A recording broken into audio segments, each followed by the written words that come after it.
There we go. Wait. Hi, everybody. How's it going? Let's just make sure this is working.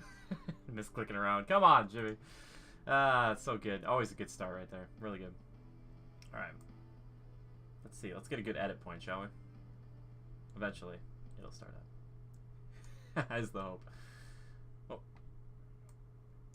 I think we're good? All right, excellent. All right. We're going to start from here. Hi, everyone. My name is Jimmy Good. I am from Critical Reviews. Welcome to my own personal top 10 list of 2017. Now, we've done a, Game of the Year video, but I wanted to do something a little more intimate, shall we say, something a little more personal. We've kind of done things like this in the past, but I wanted to make a list, for myself, kind of the things that really stood out to me this year. And now these top 10 games are the games that I played that I enjoyed the most. I did not have time to play all of them. I really didn't. Some like big names that you probably are just not going to see on this list. We're looking at like Nier Automata or Automata, however you want to call it, Yakuza 0, things like that. So I apologize. Gravity Rush 2. I apologize. Some Japanese games left off by themselves, but I've got a Coca-Cola, so I'm feeling pretty good. I have the list right here on a whiteboard. I'd show it to you, but that would kind of ruin the whole surprise. So, is my list, in line with the Game of the Year video? Who knows? It might be a little different than you think. Maybe. I'm gonna do that. Okay, anyway. Let's start at the very bottom. Number 10. Ghost Recon Wildlands. Ghost Recon Wildlands is a game that I think is proficient in maybe two things. It's proficient in pretty much its controls, how you take your character and move them around, and the shooting mechanics and all of that. It's not always perfect, but it's pretty good. And its ability to put you in a world with 3 of your buddies to complete missions. That is pretty much all. I like the game. It's good, but it's missing a lot of the things that make Ghost Recon. And this probably will sound like I'm bashing the game, but I'm not, I assure you. I really do enjoy it. But, it has the drone, and it has the 4-player co-op stuff, but it kind of lacks the feeling of power that Ghost Recon would give you. Now, if you go back to Ghost Recon Advanced Warfighter, you weren't as crazy powerful as you were like in Future Soldier. In Future Soldier, that's the game I started off with. And, hey, Ryan, how's it going, man? We're doing top 10 lists today, baby. We're talking about Ghost Recon Wildlands, but everyone, you could be invisible in Ghost Recon Future Soldier, and I was kind of hoping they'd do this in Wildlands, but they didn't. And it got kind of weird because as this game was open world, it was weird that you just couldn't like go through a fence or over a fence sometimes, or you couldn't scale a building. Some of that stuff will be ironed out, I'm sure, in a sequel, potentially, and I think that's where that game is really going to shine. But everybody really wanted it, so I'm not surprised that it did very well. And I really enjoyed my time in the game. It was fun. Missile Mage, what's up? You didn't play 10 games this year. You got to catch up too. Oh, by the way, Lily's here with us today, and you can see Ranger over here too. Look at that. We're flanked by golden retrievers. But yeah, I want to put Ghost Recon Wildlands on there because I did play it quite a bit. I actually went back and finished it up with Joe. The ending was not super good, but I enjoyed playing it with him, except sometimes it was tough because you either, play by yourself and you control all those AI characters, and I would kind of put them off to the side and take care of something myself, or you play with your friends and one of them sparks the alert and everybody goes down. So also, guys, let me know for Citrus if everything sounds good, looks good. I just want to make sure we have all that before I get really into it. But yeah, that's why I think it's at number 10, because I really enjoyed playing it with Joe and Drew, and that was fun times. That was good, for a game that came out back in March or last spring sometime, and then I even went back to it to play the Predator, free DLC, which is actually pretty cool. For free DLC, it was great. If I would have had to pay any money for that, I would have been kind of angry, because you basically go to 3 spots on the map, see some stuff, and then fight the Predator. So, yeah. If you enjoy a game, that's all that matters. Yeah, man. Citrus? Alright, thank you. Good. Alright, so that was number 10 on our list. Alright, number 9. What's number 9? Oh, number 9. Another Ubisoft game. For Honor.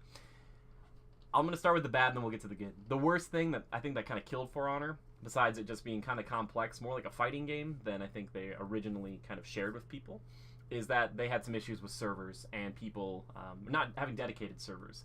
So basically what would happen is if somebody was playing and they didn't like it, how their match was going, and that was kind of the host, they would leave, the whole game would freeze. You'd be in the middle of a attack, and then you might go back like 10 seconds. So that really kind of killed a lot of that game for me, and I think a lot of others maybe too. Um, Although, if you say Final Fantasy 15 has a good story, I will fight you. It's a serviceable story. I love that intro to Final Fantasy 15. Ifrit, so cool. Anyway, it's not the greatest story. I get that message. But anyway, For Honor. The story, speaking of story, they have a cool campaign in that game. It's not perfect, but it's actually pretty neat, and it's a good way to introduce you to all the, most all the classes that start off in the game, and all the factions, and getting to play through that campaign and having, like, the cinematics in there, I was thinking, wow, they didn't necessarily need to do this, but I'm really glad that they did, because if it wasn't there, it'd be one other thing that people would be like, you didn't have the campaign. You know, that's why, like, Gears of War will always have a campaign, because if they took it out now, it's like, but I did enjoy that, and I liked Apollyon, the main villain. She's one of the most badass females that came out this year, and she, like, if you don't know who I'm talking about, she's like a black knight, but she isn't, like, super tall or anything, but she just, like, can destroy people. She's picking up by the throat, just stabbing them, throwing people aside, just cutting them down. Brutal, fun game. Combat's good.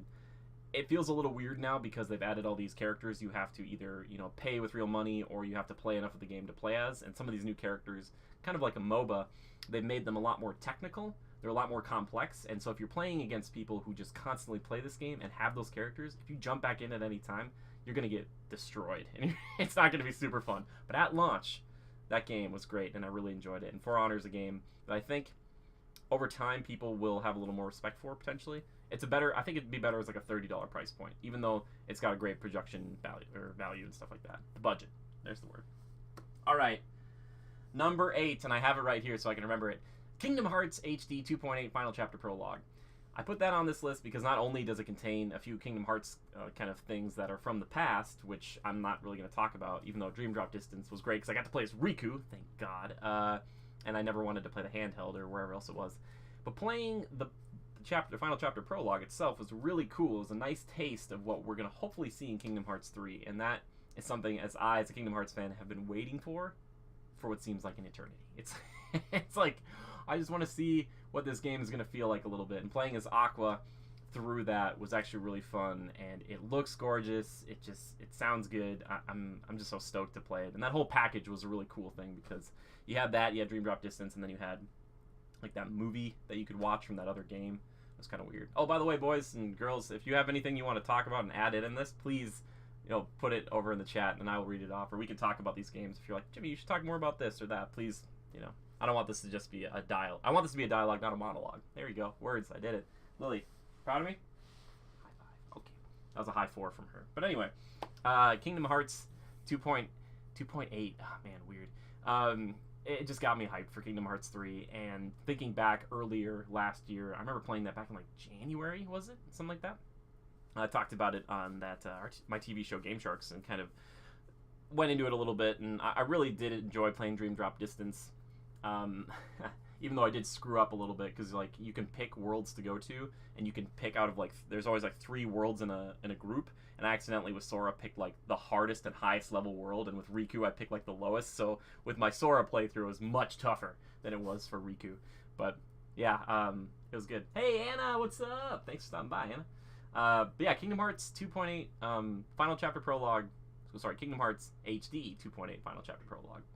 Definitely deserves to be on this list. For me, as a fan, I just had to put it up there. You know, it's a bit lower on the list, but I still really enjoyed it. So, again, so far we have Ghost Recon Wildlands, For Honor, and Kingdom Hearts 2.8. Those are the 3 we have so far.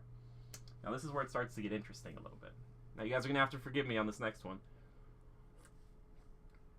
One of my fave games that won't be on your list was FF12 Zodiac Age.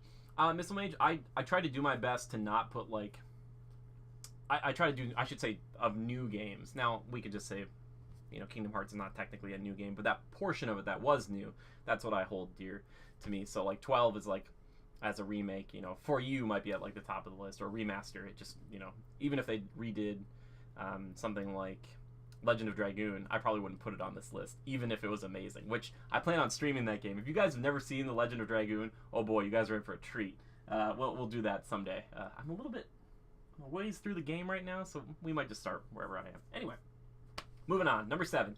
I did not get a lot of time with this game. I want more time with this game. It deserves to be higher on the list, I think, but because, like Ben said before on his Goaty Talks for the Easy Allies, he didn't get to play enough of it, or he didn't get to play with co-op.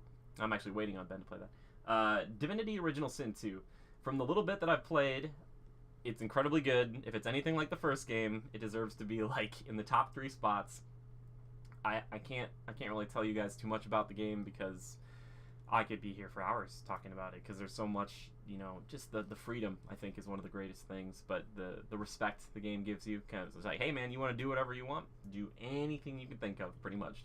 And that is pretty incredible. Really cool game, added on to a game that I thought was incredible in the first place.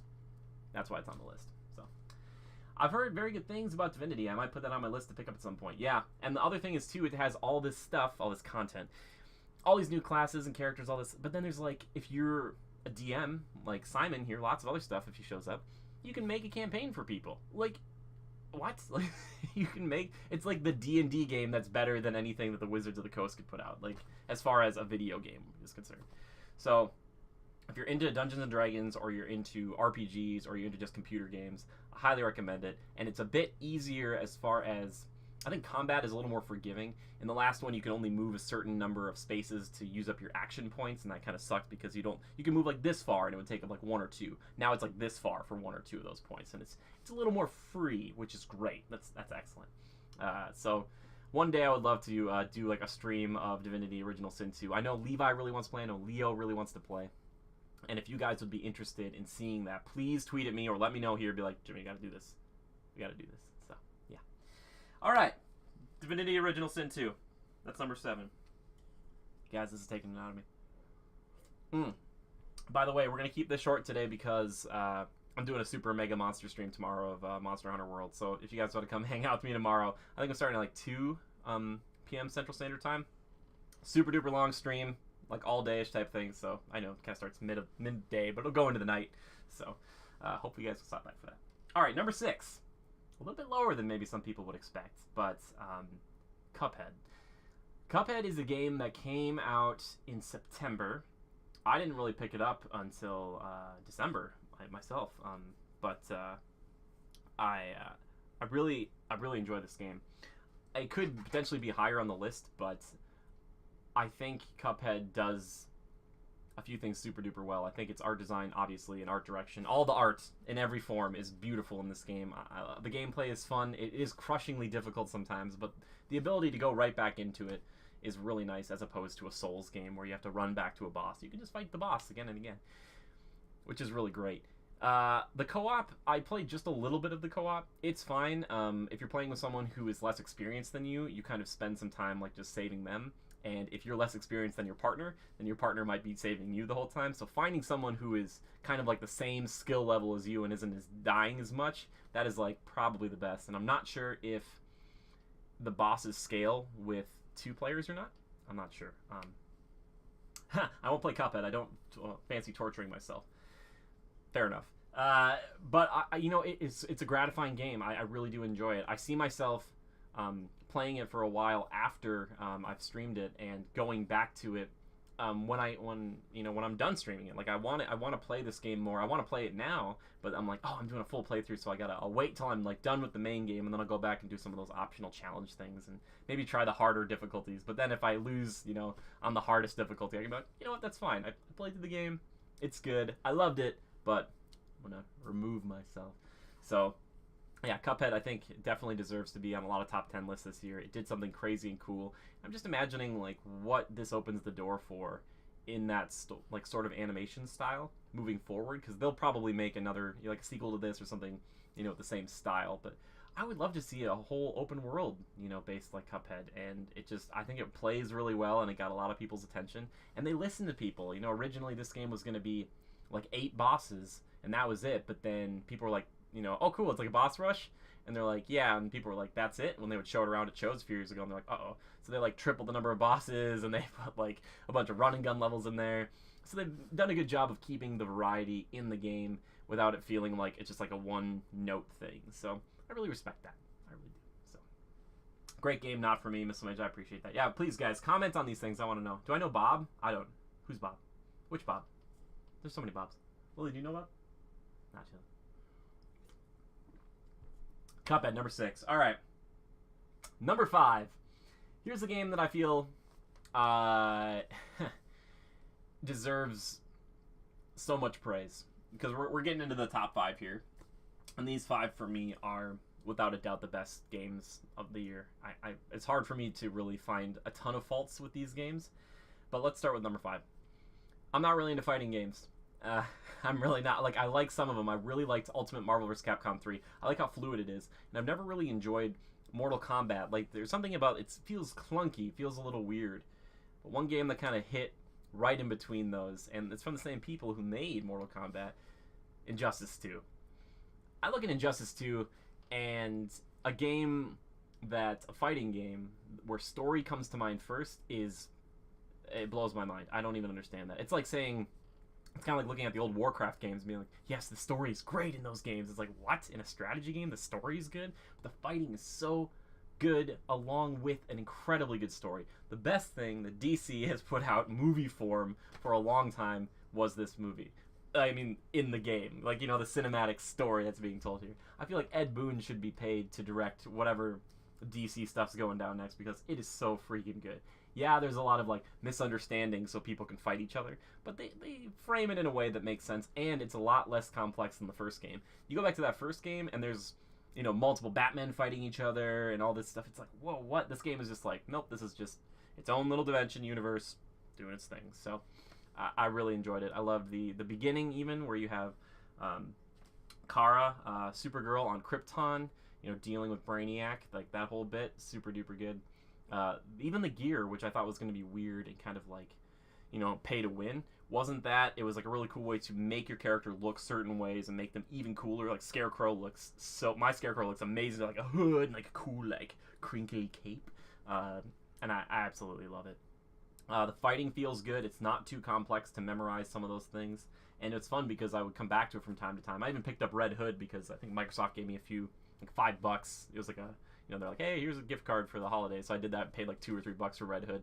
Red Hood's super fun. All the cool characters they're adding. Really interesting, really cool, and a lot of value, even if you don't want to play against other people. The multiverse in that game allows you to play by yourself. You don't have to fight another human being ever if you don't want to. And it can turn out to be kind of more like a grindy RPG if you want it to be, which is incredible. So, Injustice 2, that's number 5, baby. It's too good.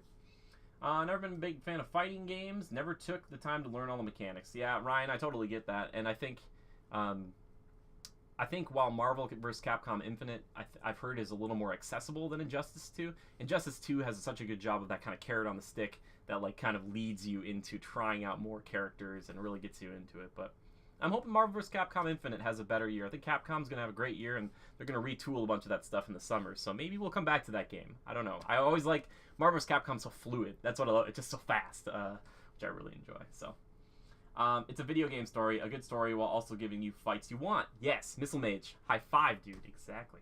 I think so. Let's see, Missile Mage, you go on to say, I think that's the great thing about a story mode. I'd imagine only about 5% of players really care about learning all the moves. The story will appeal to a lot more people. Exactly. So I'm just excited. Like, I can't wait for whatever Injustice 3 is going to be, because when they announced Injustice 2, I was like, oh, they got like gear and weird. So I'm like, but then I really got into it. So we have to wait for the next Mortal Kombat, and then after that, we'll get Injustice 3. Whatever the heck that is. So, also, NetherRealm. I guess maybe you should put some more DC characters in there for the DLC, because people are getting angry about that. They're like, why do you keep putting in all these other weird characters? I was like, well, they're trying to pull in people from, other facets. Like, people love the Teenage Mutant Ninja Turtles. I'm going to pick that up. So, that looks pretty cool to me. Joe even bought freaking Hellboy. I was like, Hellboy looks a little weird in that game, though. I'll say that much. But he's cool. But he's weird. All right. Scooby-Doo vs. SpongeBob. That would be sick. In a NetherRealm game? Oh, man. All right, quick recap. Number 10, Ghost Recon Wildlands. Number 9, For Honor. Number 8, Kingdom Hearts HD 2.8 Final Chapter Prologue. Number 7, Divinity Original Sin 2. Number 6, Cuphead. Number 5, Injustice 2. Number 4, my dark horse. My baby. The one that got snubbed all year because everyone's like, well, it's another one in the franchise and they come out every year or whatever. But no.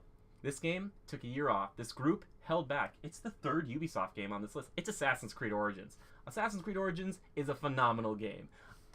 And nobody talks about it because it's got the words... It has Assassin's Creed on it, and people are like, Unity wasn't great, and Syndicate was okay. Syndicate's a solid game, by the way. And Rogue is coming back up. I might play Rogue. I've heard Rogue's really good. But seriously, Assassin's Creed Origins. So good. If you like open world, if you like Egypt, if you like just like a really high budget, good looking, fun game that has RPG stuff in it now, like you can have a flaming sword. What? Like it's so much fun. Oh my goodness. The poison was broken for a while too. I don't know if they fixed that, but you'd like poison one body, just kind of walk away, and everyone would get poisoned. That's super fun. Simon, Ubisoft fanboy confirmed. Yeah, man. I just don't get it. Okay, let's break it down. Main character, Bayek of Siwa. Pretty cool guy. I thought he was going to be boring because usually in Assassin's Creed you get the straight-laced, boring, like kind of, I think Connor Kenway is like a perfect example of that. Or you've got the Edward Kenways or the Ezio's who are kind of like fun and brash. He's like a good mix of both. He can be pretty straightforward and narrow, but he has fun. Like, he loves the people that he's trying to protect. The way he talks to children, the way he talks to the downtrodden, but then the way he talks to his adversaries, like the true anger and hatred he has to them, completely makes sense. Yes, it does feel a little rushed as far as story-wise from him to go from, like, a Medjay into making the Assassin's Order. It feels like a little, like, okay. It's like, what, how did that? Okay. But the game is huge. It's expansive. It has both the Egyptian stuff. It has the Roman stuff. It's got so many things to do. And then eventually you end up fighting, if you want to, like, Egyptian deities. Like, you're fighting the Egyptian gods. How weird and cool is that? Like, Assassin's Creed's taking the weirdness that's always kind of been there and saying, like, let's embrace it. Instead of, like, no, this is completely real, except for the final boss, which has, like, a piece of Eden, and it seems strange. So I would say if you guys could pick that game up, if you've ever been a fan of Assassin's Creed, if you like Egypt, they're even adding that like tour mode where they can go around guided tours in the game. You don't have to fight or anything; they'll just show you stuff, and it's kind of like a History Channel thing, which I think is a lot of fun, and I kind of want to stream that. Just kind of like go around one night, just look at everything, and just be like, oh, they can teach us things, and I think that'd be a really cool way to teach people about these various like points in history.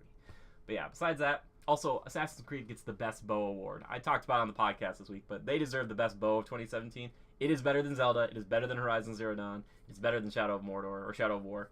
It's just the best. Just the hard hitting. I don't know if it's like the hunter bow or the long bow or whatever it is. That thing, every time you get a headshot, ooh baby, oh, it feels so good. You level that thing up, you're getting headshots actually killing people. It is an RPG, so you kind of like in the beginning you headshot people and they don't die.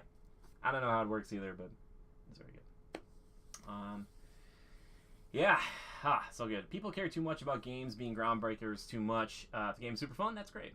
Zelda's new kind of stylized open world, of which lets them make it huge, great. That wouldn't matter at all if Nintendo didn't have a grasp on what was fun. Exactly. Video games that help you learn as well are love. Yes, totally love. So Assassin's Creed Origins, I really love that game. I'm trying to remember what I gave it for a review score, but it's definitely worth a pickup, even at full price, like $65 here in the States. But if you can get it for half price, do it. Just so much fun. I just remember just getting just so enveloped in that world and just loving it, and just it's good. And the side quests are pretty decent. I'll say that much. They're fine. Also, if you like weapons, any melee weapon you can almost think of, you can have. Almost. It's incredible. I like the list, like the number of weapons I was carrying at the end. I was like, where are you putting all these, Bayek? The only big negative is again, they try to force the modern day stuff, like a person's getting into the Animus. Ubisoft, please. Please. Please. Stop it. Thank you. Alright. That was number 4. Top 3 time, folks. Here we go. Number 3 and number 2 are super duper close. Video game backpacks with time Lord technology. Oh, for sure. It's Mary Poppins tech. Number 3. Oh goodness. Like, as I look at this top 3 list, I know the order, but just keep in mind 2 and 3 could, depending. Number 3 is a game that is the first that's what I was trying to call it out before it happens. Number 3 is a game that it wasn't on my radar for a long time. I remember seeing stuff about it, and I was kind of interested, and I was like, I need to know more about this game. But I finally dove in, and I'm glad that I did. And as Missile Mage foretold, it's going to be Persona 5. Persona 5 is a really good game. Yes, it has problems. One of the biggest problems that I think Persona 5 kind of falls prey to is something that a DM in D&D, D&D doesn't want to do. It's called railroading, where you feel like you're on a set track, and there's a lot of times in the game where you feel like you have freedom, but then they take it away from you, and they're like, well, you're pretty tired, you should probably go to sleep. And like, no, I don't want to go to sleep. And it's like, you should probably go to sleep, and you can't leave it. And it is a long game. It is like 100 hours for just the regular, just your one playthrough of a campaign. And that's not a detriment. It's just that, like, when you're looking at cell phone texts for 10 hours or whatever, after a while, some of that stuff gets grating. If you put the auto scroll feature on for dialogue, that is going to save you a bunch, because there were some nights when I would just sit here pressing the X button for 2 or 3 hours, and that would be kind of torturous. But it was worth it. I kept going. That's how good the game was. The style of this game is incredible. Most of the characters are really good. Some of the ones they add at the end that join your party aren't as fleshed out. They don't have as much time. But some of those characters I really care about. Ryuji, obviously, best boy of 2017. He's such a fun, cool, brash character that is kind of like the dumb best friend, but has such a good heart and has always got your back. And I kept him on my team the entire time. He was my power hitter, and I loved him. Makoto, comparatively to Anne, in that, Makoto, this kind of very calculated, kind of reserved person, but also a leader in the real world. But when she gets into the metaverse, into that crazy world where their personas, their inner rebellious nature comes out, she's this just really angry, full of rage, just want to punch everything. And I love that dichotomy that you find in that character, and I really enjoyed spending time with her. One thing that was strange, though, eventually about having these relationships with people is that you would get these bonuses of, becoming better friends with them. Better things in combat. They would, remove status ailments. You could pass your turn on to them after you would weaken somebody with an attack. But eventually, especially if you want to do a romantic, kind of confidant or a romantic, party member sort of thing, that didn't really pay off. Like, you would just gotta go on a date, and then it'd be like, I have a special bond with Makoto. Maybe she would like this gift. And like that, maybe that's supposed to go somewhere else. It just didn't go anywhere. But I think, this is saying here, everybody hates Morgana. Well, Morgana does it definitely wears on me after a long time. Futaba, I know a lot of people love Futaba. Sojiro, you're the guy who's watching over you. He's great too. I really like Takechi. Kind of that Sasuke kind of anti-hero, kind of a bad guy, but kind of a good guy. Super good. Says I spent time with Makoto even after I maxed her out. No, I did too, and then I was like, well, I'm wasting my time. And a lot of that game in the beginning is just straight up time management. You're like, oh, do I have enough time to do this and that and this and that? And also, I never met the shogi player. There's like a confidant. There's so many confidants in the game, but I didn't meet them all. And she's one of the best ones to meet because you can like change out party members in combat. I never had that ability through the entire game. So you can get through it, but it's a lot tougher, I think, if you don't have the variety of saying, like, oh, I have to fight this person, and I don't have anybody who can use an ice attack right now, unless, Joker does. Also, I really don't like that Joker, A, if he goes down in combat, the whole team wipes, and B, he has like no personality. They got him a voice actor, but they don't even use it, and it drives me nuts. And they have all these good voice actors, even for English, and they don't voice them the whole time. They do like a few little cutscenes, but then maybe just too many hours of dialogue, or just too many lines. It's just like you watch this whole thing where they're talking, and then you cut to like 5 minutes of just like text bubbles, and it's like, I didn't mind that you must go to sleep stuff. Yeah, it was more just needed 4-star guts to unlock the weapons dealer confidant. And Morgana reminds you about it every time you go in. Oh, totally. Whole team wiping until it goes down, especially when the game has OKO ability. Yeah, exactly. Yeah, just like you. Oh boy, yeah. And a lot of the bosses, I think the bosses and the palaces were much cooler in the beginning. They weren't as grating. I think they could have done one less palace and throughout the entire game, and it would have been better. I think you remove Haru and you remove the palace that goes along with her. I forget which one that is, but I think I kind of remember. But you don't really need that one. But yeah, great game. But there's some problems with it. It's been compromised. It was supposed to be on PS3, and I think it was, but dungeon designs and things like that, while cool, the graphics don't always look super good in there. It's very like hit the switch in this room, it opens the door in that room. Like it wasn't really something that like drew me in, because like when you're in a dungeon, you want it to be kind of fun and interesting. I liked dashing between cover and like stealthing people, but like ambushing people. But if they turn the tables on you and they ambush you, boy, howdy, it's rough. It's so annoying. Kamoshida is the best villain. Oh, totally. And that's because he's the most intimate villain. You know, the very first one you have to deal with is this jerk school gym teacher who's sexually abusing students and, like, hurting the other ones. And it's just, like, it's such a good villain. And, like, after that, you always get, like, the whole, like, they repent. And you feel kind of bad for them. But still with him, I'm like, yeah, you freaking deserve it, mister. I won a gold medal for swimming or whatever you did. Yeah, it's super personal. And I think the first 15-20 hours of that game are the best because it's just so personal, because eventually it becomes like way too anime, you know, which is fine. I still enjoy it, and that's why it's in the top 3, because I still love this game, guys. Like the combat is so fast and fluid. Once you learn it, you're like, and you just like can get through a fight in like 20 seconds if you're smart about it. And dealing with the demons and stuff and like trying to get them on your team, that's really fun too. Getting money, getting items, or just doing your all-out attack on them, man. Oh, that never gets old. And I'll tell you guys this. Well, I was just thinking about, there's a line that when Ryuji, I think he gets to do the all-out attack and finish him off, he goes, let's tear him apart, but he goes like, let's tear him apart! Like, that is worth 1 point out of a 10-point scale. That right there, that line is always worth, it always gets me amped. I'm like, yeah, let's do it. And I love it so much. Hey, Lodiaz, what's up? We're talking top 10 2017, man. Tell us, I want to hear yours. It's why Umbridge is the best Harry Potter villain. Oh, totally. Oh, yeah. Especially in the book, you read that and you're like, Harry's like bleeding himself. Like, they do that in the movie a little bit, but you're like, man, I hate her so much. Yeah, Persona 5. Such a good one. Also, the best soundtrack this year. I know people say that for Nier. I have to still listen to it, but man, oh man, I still listen to that soundtrack. Life will change. Put that song on. If you're having a bad day, if something's not going well in your actual life, like something's not going, you know, and that happens to me sometimes too. It happened last year. But I put that song on, I'm like, yep, life will change. And just get up, get out there. If there's a problem in your life, if you see injustice in the world, don't just stay there. Don't be complacent like the adults, you know, and I'm, like I said, be technically an adult.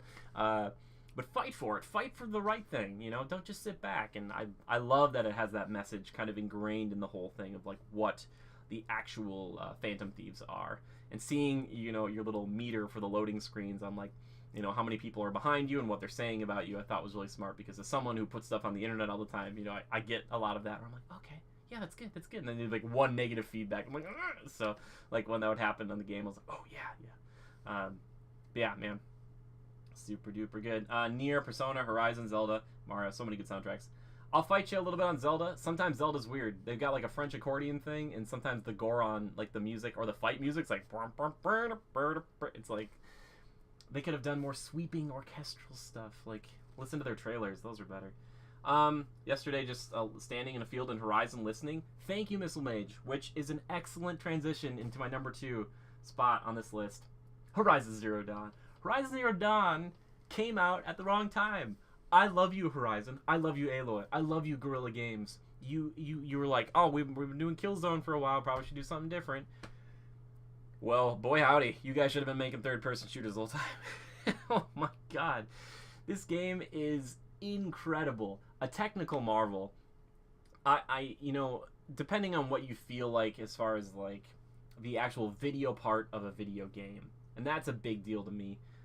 That's one of the reasons why, something like, I'm sorry, but for me personally, Super Mario Odyssey is not going to make my top 10 list, because the video part, while looking good, there's weirdness there. I am a T-Rex that looks like a real T-Rex who's running into cartoony chain chomps. It doesn't make sense.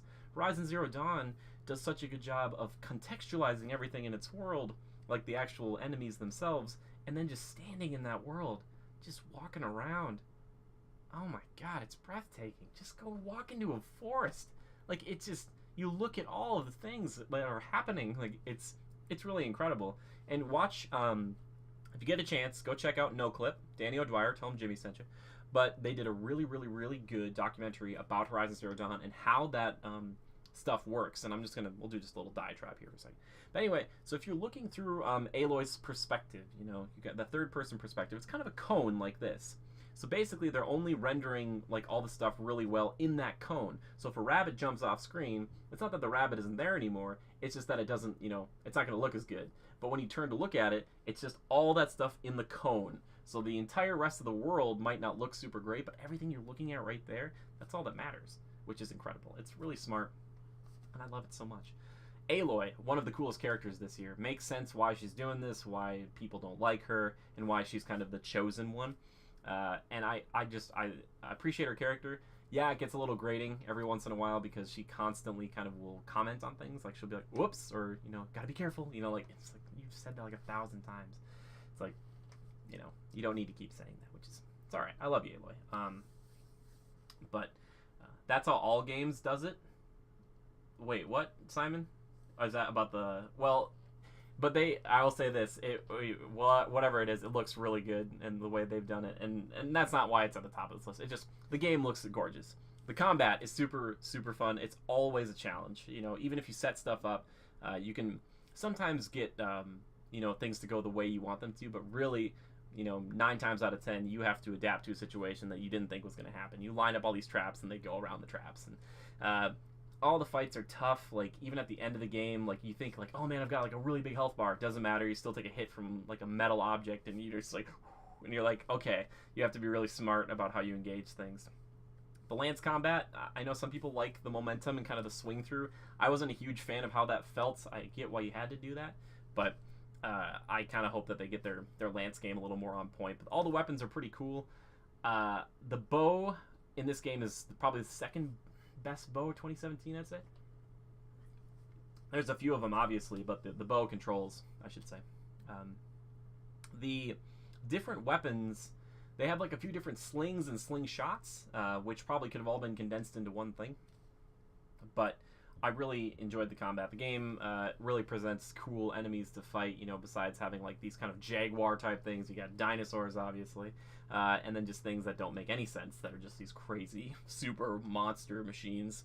And picking them apart and using their own things against them, or taking the loot and getting out of there, or watching them fight each other, it's like watching like a National Geographic video. It's like sitting there and it's like, well everyone, this is the Thunderjaw, and it is fighting the Stormbird. And you're just like, what am I even watching here? It's like, it's just incredible. Kind of Monster Hunter vibes. Story's pretty solid in this one. I know a lot of people really, really enjoyed it. I thought it was good. I wasn't like grabbing onto it. Every other character besides Aloy, and maybe Silence, he's all right, but everybody else is kind of weak. I don't really care about them too much. But I did enjoy going to the different actual places, the cities themselves. Meridian, for example, this big kind of crazy desert village or city, just this mecca, and just walking around and just thinking like, wow, like it's just really is a technical marvel. And yeah, Horizon Zero Dawn, number 2. All right, guys, we're gonna go down the list one more time here, and then we'll talk about number 1. Number 10, Ghost Recon Wildlands. Number 9, For Honor. Number 8, Kingdom Hearts HD 2.8 Final Chapter Prologue. Number 7, Divinity Original Sin 2. Number 6, Cuphead. Number 5, Injustice 2. Injustice? Number 4, Assassin's Creed Origins. Number 3, Persona 5. Number 2, Horizon Zero Dawn. And number 1, believe it or not, is it there? Okay, come on, guys. We knew this was gonna happen. Legend of Zelda: Breath of the Wild. It's my number 1 game of the year. I've talked about it a lot. And I won't go into it too much more, but it's just a great game. Yeah, the graphics cannot be so great sometimes. The music isn't always super good. It sometimes is very good. Like the piano stuff is good, but some of it I'm not a huge fan of. The voice acting for the American stuff is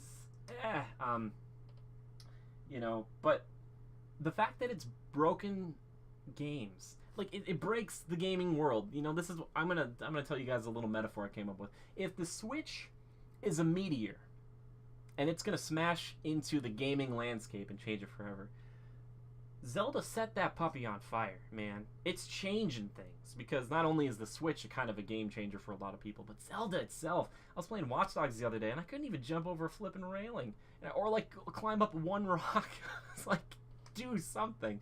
Like every game, it's kind of like Zelda's kind of like that A+ student in class who walks in after being given an assignment and just crushes it, just like into the dirt. There are some things that aren't perfect about it, but brings something new to the table that all the other kids say, dang it, Zelda, now we have to put climbing in our games and like a paraglider. Oh, Zelda, why? Like, like every open world game now, if they don't have like some sort of climbing mechanic or a grapple hook or something. Some things that I've always been fighting for. They didn't even have a grapple hook in this game, for gosh sakes, but they could have. They will in the next one. They just need to have it. They just need to. Like Ghost Recon Wildlands, if it had that in there, the ability to, you know, attack things in a different way or blow up a fence or, you know, go underwater and do something, which Zelda, you know, weirdly enough, Assassin's Creed Origins is the only one on this list that has like really good underwater controls. Like Zelda and Horizon, I don't think you can go underwater at all. I don't think you can in Horizon, which is kind of strange to me because I think of all the potential that Zelda could have in the next game, you know, if you could actually swim. And Assassin's Creed's got some pretty good swimming, but they've learned that from, you know, 3 and 4 and stuff like that. But Zelda, man, just being in that world, it's enveloping. It's so much fun. There's always another thing to do. You see in the distance, like, oh, there's a shrine I could go do. You're like, oh, cool, there's a treasure chest over there. Oh, is that like a beam of light? Oh, it's like some starfall. Okay, I'm gonna go check this out. Like, it's just one thing after another, and there's so many things that I still hadn't experienced after I beat the game. There was like, oh yeah, you could go do the Terrytown stuff. You could build your own house. Like all this stuff that was just there, and a lot of people had stumbled upon. I just hadn't. I was just I was going my own way, and the game never was like, and that's where Persona, that's one of the biggest, you know, faults I think. But this game was kind of like, hey, there's a Rito over there, like a bird person's like, oh, you should go check this out. Or I guess for me it was more like a Zora in the water. It was like, oh, you want to go see the prince? He's over there if you want to. It wasn't like you talked to her and it brought you right to see the king and the prince. You know, it was like, hey, if you want to go do that, you know, that dungeon, it's right there, but you don't have to if you don't want to. It's like, cool. It's like, I'm just gonna live my life. So, but the Korok seeds, Nintendo, stop trolling us. Get that out of here. They're everywhere. They're everywhere. Oh, whoa. Yeah.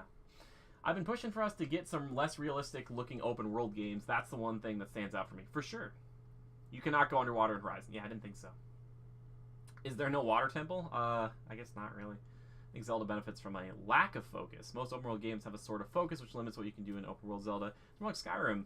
I use a bunch of open or abilities, OP abilities, go explore and have fun. Yeah, Skyrim, my only complaint with that is like early on you can't do that because the dragons will hunt you down and it'll just like start playing the music and I'm like, oh, like the stupid like I thought the dragons were so cool and they're stupid. I still haven't really even messed with the dragons in Zelda. I tried to attack one once, fell off, and got hurt. Also the dungeons. I know a lot of people were kind of like, the shrines are like baby dungeons and they're not as good as like the main dungeons for me. I loved the Divine Beasts. Yeah, they were a little annoying sometimes, but it was so different, and it made sense why they all looked the same, because they're all kind of the same machines, you know, same built material.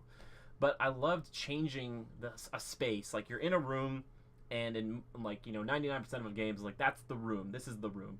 But in Zelda, it's like, no, hit a button, and the room's like, and you're like, what? Like, that is incredible to me. Like, that's so cool. And they don't have to be super long, because the rest of the world, the whole world, as, like, Damiani put it, is a dungeon. It's like a huge dungeon, and the whole like, I gotta get this particular item to get to this key to open this door to get the boss key to kill the boss.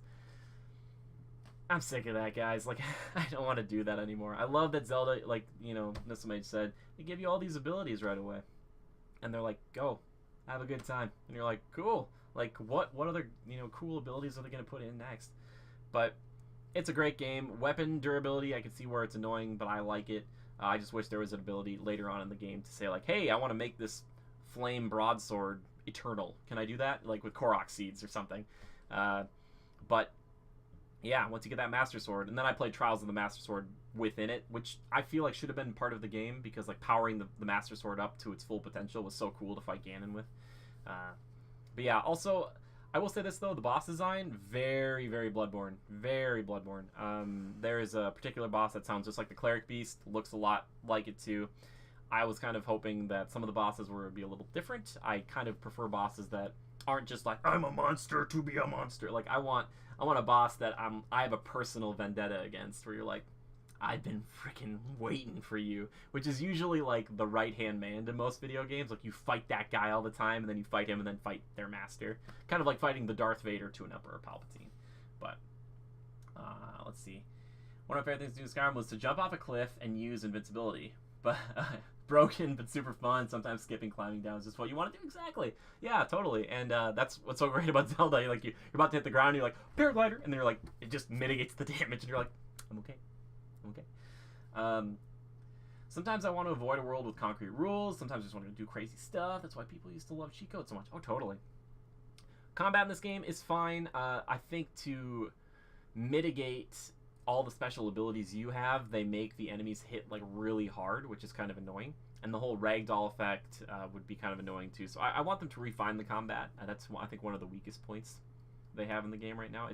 It's very much, and again, it's a lot like Bayonetta to me.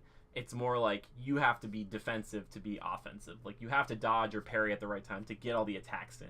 I wish there was a way to do the reverse of that, so I don't have to like, okay, now attack instead of just, I guess you could just lock them with the stasis and then do that. But combat is all right. It could get better. The world, man, it's just too good. It's difficult to have a personal boss in this kind of game. Link isn't really a character. He's just more a void the player fills in totally. And that's something I hope we get away from more. Let me explain. In both Persona 5 and Zelda, we have a character who is, for all intents and purposes, mute. They do say things very rarely, but they just kind of walk around.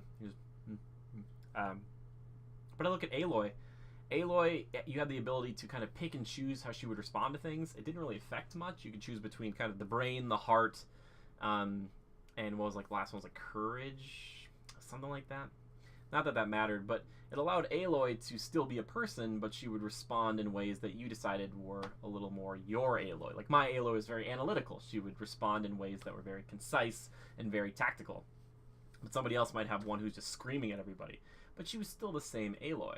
That's what I'm kind of hoping they do in the future with Zelda and Persona, is give characters an actual character and then have us kind of implement a little bit more so of like what we want on them. Because like in Persona, a character-driven game, one of the biggest problems it has is that their main character kind of sucks and everybody just loves them because they love them. It's like in some of these memories in Zelda, Link just doesn't say a word and just follows Zelda around, just like he's just walking behind her. It's like, what are you doing? Like, he's such a creep, dude. He's like, well, I'm a knight, but he doesn't even say that. So I'm hoping that in these other games, and in the past, Zelda's done a good job of making some of their bosses like people you like want to kill. So I hope they don't make them just creepy, crazy monsters all the time. Now, just Hein wants to know what number on the top 10. Oh no. What number top 10 is Lily? Lily's 10 out of 10. Look at her. She says hi. Hello. Yeah, but Aloy is a concrete character. That kind of limits what you can do in a Zelda-like game. You can't have them be completely OP and actually be a relatable character. I don't know. I haven't really watched Dragon Ball Z, but could you? Well, I get it's hard because I can't compare like Goku to that because it's a TV show. I still think you could, but it would just be tough. That's all I'm saying, Missile Mages. I think that you could do it. Zelda isn't perfect, but what it does well is great. Totally. But I'm hoping that Link changes. I know it's like at this point they probably won't do that because Link is just Link. He doesn't have a personality. But I look back at Wind Waker. He had a lot of personality in that game. A different Link, but I like that one, and a lot of people didn't like that. If you like the die-hard like old school Zeldas, but it's really funny because again I played Ocarina of Time this year for the first time, and I don't have the rose-tinted glasses, and some people are like, that's one of the greatest games of all time. There's no comparison for me between that and Breath of the Wild. Breath of the Wild is everything that game wants to be and 1,000 times more. Yes, we've jumped multiple decades and into generations of consoles, but this is like what Zelda has always wanted to be, and I'm really excited to see what they do with it next. So that's why it's my game of the year, and I'm really excited to see where they take it. And it's actually made me a Zelda fan because I wasn't really a Zelda fan before. I'd always liked them. I always played Link in like Smash Brothers, but I felt weird playing Link because I feel like I didn't know Link. I was like, okay, this is Link, but what? Also, he can jump in this game. Thank goodness. Oh my god. I could be wrong, but it's the same with Elder Scrolls games. I think Zelda is super similar to Elder Scrolls games and both have a void. You just kind of have to fill in. Sure. I was thinking maybe like more like Mass Effect, Missile Mage, because like your Commander Shepard, regardless of how you make them, like everybody just gravitates towards them and they become like incredibly powerful. So maybe more like a Commander Shepard-y type, and not the guy. You can do Fem Shep, I don't care, whatever Shepard you made, kind of that style again. But yeah, really cool. Also, can we just work on that voice acting? There are so many good voice actors out there, and I don't know if it's the director who did this or whatever, but it kills me. It kills me because there's like so many, like a lot of people who think like English dubs of anime are really bad, and some are, but like this was just like a really bad. It just it's hard to listen to. Just quite frankly, I try my best, but and they probably tried their best, but yeah. How's the RPG system differ between Breath of the Wild and Elder Scrolls? Is there like a leveling up system in Zelda? The way you kind of level up in this game, Simon, you have to complete a certain number of shrines to get spirit orbs. Every time you finish one of those little shrines, you get one spirit orb. Once you get 4 of those, you can get yourself an extra heart container, or you can give yourself some more of the stamina meter, which allows you to obviously swim, run, climb, all that fun stuff. So, kind of depends on what you want to pick and choose. Spoiler alert, if you want to get the Master Sword, you need 13 hearts, which is great because that's my favorite number. And it took me a few tries to finally get it, but once I finally got it, I was like, yeah. So maybe rush hearts first, but I rushed stamina because I was like, I'm gonna climb that mountain. I'm gonna climb it right now. And I was like, and like that was really fun. Like that was more of like an intrinsic progression. Like personally, me, like I overcame an obstacle I normally would have had to work around, as opposed to being like, you have +2 to strength now. You hit a little bit harder, kiddo. It's like, it wasn't that. You just would find a better weapon, and that weapon wouldn't be there forever, but as long as you had it, you're like, wow, I feel kind of strong. So, we complain a lot, but I think we have a really good variety in games. Exactly. Totally. I never played a Life is Strange game before, but when I played it in 2016, I absolutely adored it. Exactly. That's the cool thing. I think it's because we, as game-loving enthusiasts, or gaming enthusiasts, because I hate the term gamer. I think it's kind of stupid. Because again, you don't call people love like movies. They're movie buffs or film buffs, on moviers or whatever. But they listen because we push back. We love this stuff so much. Because that's like us. That we are Link. We are Persona 5 guy, Akira or whatever his name is. Like we have such a personal attachment to these games that we fight back so much harder when there's a problem, which has made our games, I think, just better over time. Because with movies, you can be like, man, I hated the way that movie was, and the director's just gonna be like, I can't please everybody. But like for video games, it's like, if enough people are like, I hate this and I will never buy this stuff again, they're like, oh, like, you know, because they want to make things that people want to buy again and again and again. So we're lucky. We're getting to a place where, regardless, like 2017 was that year. I think 2016 was a little bit that year too. No matter what type of game you love, there was a really good game out there for you. At least one, if not 2 or 3. And this last year was like the open world, like, bonanza. And we're going to get more and more open worlds, that's for dang sure, and we always will. But last year, particularly, just because of Zelda, Horizon, stuff like that. Like, even Assassin's Creed, I'm going to put on there, because that is a fully realized, incredibly beautiful, wonderful world, which I'd put on par with Horizon as far as, like, crazy open world beauty. You know, it's not as technically detailed as Horizon is, but still good. Yeah, the first game, man, Life is Strange. I remember screwing up at one point and something really bad happened, and I was like, I knew the answer and I picked wrong, and I was like, no, and it hurt me. Oh man, I love it. I even forced my sisters to play through it now during Christmas. We all cried together. That would have been. I want to see that picture. Do you have a picture of that? Just everyone crying. It was so beautiful and sad. Yeah, that was a spoiler stream of that. But yeah, there it is, guys. That's my list for 2017. If you guys didn't catch it before, here you go. Can you guys see it all? You can see the. Well, let's do this so you can kind of read it. Look at my bad handwriting. Yeah. Yeah. If you're wondering why certain games fell lower on the list or anything like that, you please feel free to ask me. Persona 5, one of the reasons it wasn't in the top 2 is because of a lot of the problems I had with it. And for a game that literally felt like 100 hours plus to me, that stuff is a little hard to neglect. Whereas with Zelda, all the little problems go away because I'm like, this is so much flippin' fun. I'm like, la la la la, you know, just running around the world. I'm like, this is incredible. So I wish we could have reviewed Zelda. Just didn't have a Switch at the time. I'm really sorry about that. Hopefully this year we're not gonna have that problem anymore. If you guys want, I'd be more than happy to. Missile Mage played 300 hours of Persona 5. Oh my god, really? But if you guys have a question about a score, I could give you kind of like what my score would be, probably what the official score would have been for critical reviews for some of those other games we didn't get to review because I couldn't review them all. I'm sorry. I'm the only one reviewing games right now. Maybe that'll change. Levi's kind of coming into the fold a little bit more, so maybe in 2018 we'll maybe get a Levi review of something. Who knows? But Monster Hunter World is going to be our first big review this year. You have to wait a little bit. Unfortunately, we did not get a review copy. Surprise, surprise.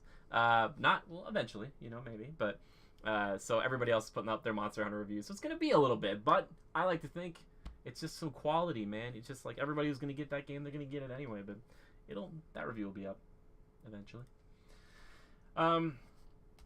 The fact there was an Uncharted game release this year and it doesn't make most people's top 10 list just tells you how good a year it was. Yeah, Missile Mage, I think a lot of that also has to do with the fact that it wasn't Uncharted 5.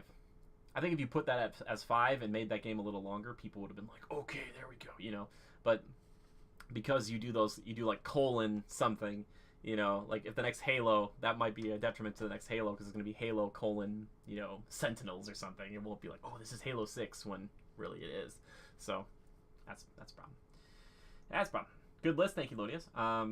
Almost finished Persona 4 2018. It's shaping up to be great. Oh, yeah. I didn't finish off as many games 2017 as I would have wanted. Lodius, it's okay, baby. Guess what? Those games, you can play them. You can play them anytime you want. I'm playing Watch Dogs right now. The first one. Is it super great? No, but it's kind of fun, and I've heard Watch Dogs 2 is really good. So, people got kind of bored watching me stream, and I get it, because it's like a pretty drab game. So, I've been playing that on the side. I like Ubisoft games, man. I do. I like an open world. I like to sneak into places and shoot stuff. That's just me. That's what I like to do. I love it. I love it so flippin' much. I do it in Zelda, but it's not as good. Like, you get one bokoblin or, or whatever it is, and then the other ones get alerted, and it's already too late. So, I just want them to get a flamethrower ability for that Chica Slate next time. So you walk up to all their weapons in the beginning, just burn them all, and they're like, what? And they just, like, walk up and just fisticuffs. Just give me Link was just punching people in the face. Everyone has a 2017 backlog, and there are lots of good 2018 releases. True that. Little shameless plug here, because I'm shameless that way. Where is it? Where is it, baby? Clicking buttons, as one does. If you guys want to see what games we're really excited about, though, for 2018, and you guys haven't seen this yet, there you go. Yes. Who here is getting Dreams at launch? Miss Mage, I'll think about it. I'll think about it. Nice. Still got Watch Dogs 2 unwrapped in my drawer. Dude. I want to play it. Monster Hunter and Shadow of the Colossus next month. So, Missile Mage, and Lodiaz.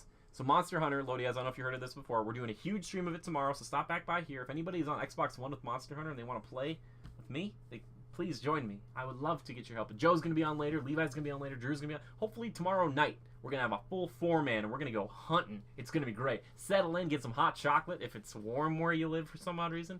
Maybe some cold chocolate. I don't know. Just get a chocolate bar. But yeah, I'm super duper stoked for Monster Hunter. I was last night. So Levi, he gave me this Game Informer, and I've been kind of reading it before I go to bed, just a little bit here and there. And even though it kind of details a lot of the stuff I played in the beta, this is the first time a game in recent memory has like kept me up a little bit at night. Me thinking about it, like I'm just like, and I've played it. That's the thing, is like I'm not like, oh, it could be this. I know what it's going to be like, and I'm just excited to get into it with Joe and have Joe play a Japanese game. He doesn't really play that type of game, and I really think we're making a big push here in the States for more of these Japanese titles to have prominence here, which is great. And I really hope one day we can get to things, not just Final Fantasy kind of releasing simultaneously around the world, but Dragon Quest, stuff like that. I want these games to be, all over the world. I want this unity, as it were, and I'm excited for it. It's gonna be good. Sounds cool. Plus 10 here, so probably get some beer. It's Friday tomorrow, after all. True that, Lodiaz. You stop back by. It's going to be fun. Never played a Monster Hunter game. Fancy picking this one up. We'll do once I get a new job. Hey, man, don't worry about it. Also, I want you guys to tell me if there's any weapons and stuff you want me to try out, because if the review is going to take a little bit, I'm totally fine trying out things so you guys can know, like make an informed decision on the stream. Be like, oh, cool, okay, I know that now. Or, ooh, I really don't like that.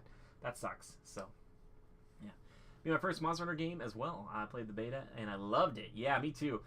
We tried going after this guy, Nergigante or whatever, this dragon guy, porcupine dragon.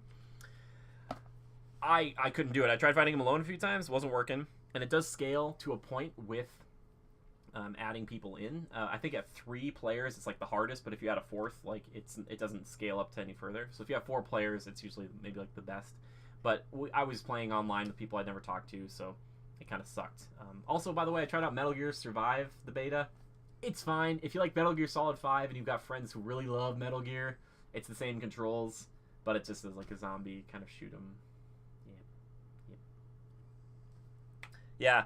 But I'll probably be rocking that longsword tomorrow. If there's any other weapon you want me to play in that game, let me know. I know Joe's all about the hammer. He really wants to hit something in the face. So I'm really excited to see him just come up and just like smack it. And Levi said he wants to heal, so I don't know if he's going to use one of the bow guns to heal us up or something. I don't know. So maybe he'll use the hunting horn for buffs. Who knows? It sounds like Co-op Horizon, totally. And the fact that, like, you can have Aloy skin in PlayStation 4, like, and I'm like, it's beautiful. It's beautiful. Do I feel bad beating these monsters to death? Absolutely. Do I internally rationalize it as they are the jerkiest versions of their species? Absolutely. I like to think whatever one I'm hunting was, like, the meanest one. Like, it stole from a bank. Like a monster bank, and I'm like, I'm taking you down. So, yeah, and this game's gonna be huge. I'm excited about it. They're gonna support it. It sounds like for a while, adding free monsters and things like that down the line. So it keeps people integrated. Like that's why I went back to Ghost Recon, is because they added Predator for free. And it's like if they keep doing this for this game, something Evolve should have done, but they didn't do. It kills me. Evolve, why? You were so cool. Dang, Evolve was so cool. But this is going to be our new Evolve, so it's going to be fine. We've evolved from Evolve. Move on. Aloy supposedly cares about the monsters. Sorry, little one. I've killed 100 watchers, but totally, she feels bad. I always took it as more of like, kind of the, more of like a Native American spin, where they would like they take a life and they would they'd say like thank you or I'm sorry and say like I appreciate it. And I've always thought that's kind of cool, like show a little bit of respect as opposed to just being like, yep, I'm killing this thing, So maybe I'll say that right before the final blow. Except I never know when the final blow is going to be. So top 10. Oh, sorry, you're right. Top 10 of what? I guess we're on Twitch, so I should probably put games. Bam. Oh, that helps. It probably won't change it, but that's okay. Sorry, Lisa. Lisa, it's the top 10 games of 2017. If you want to see the list, I have the whiteboard right here. I have the whiteboard. Lily, what do you think? Lily, what was your top 10 games? Ranger, what do you think? Look at these two sleepies. Look at them sleeping there. Anyway, hi, Lisa. How's it going? Yeah. One last look. We'll do one last look for everybody. Woo! There we go. Look at that. You guys can see my screens. Look at my screens.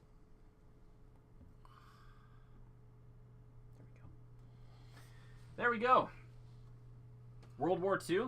Lisa, I know my friend Joe Lever would definitely put World War II on that list. Joe only probably played 4 or 5 games this year, though, so really wouldn't, really it should be on there.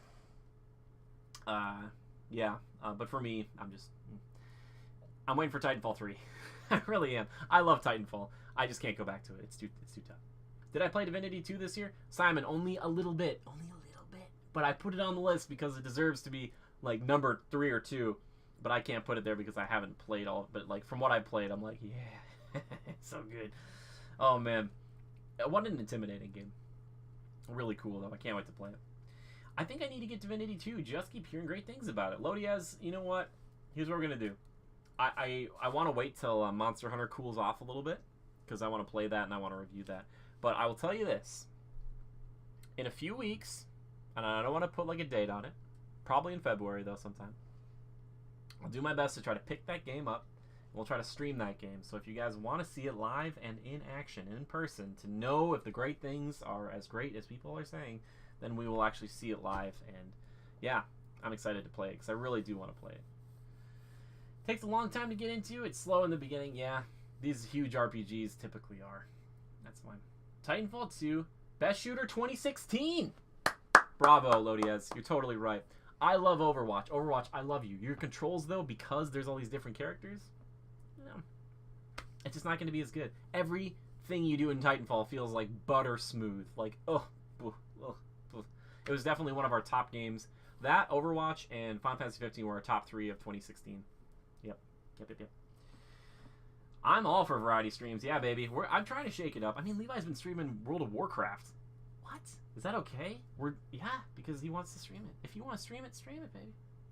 Huh.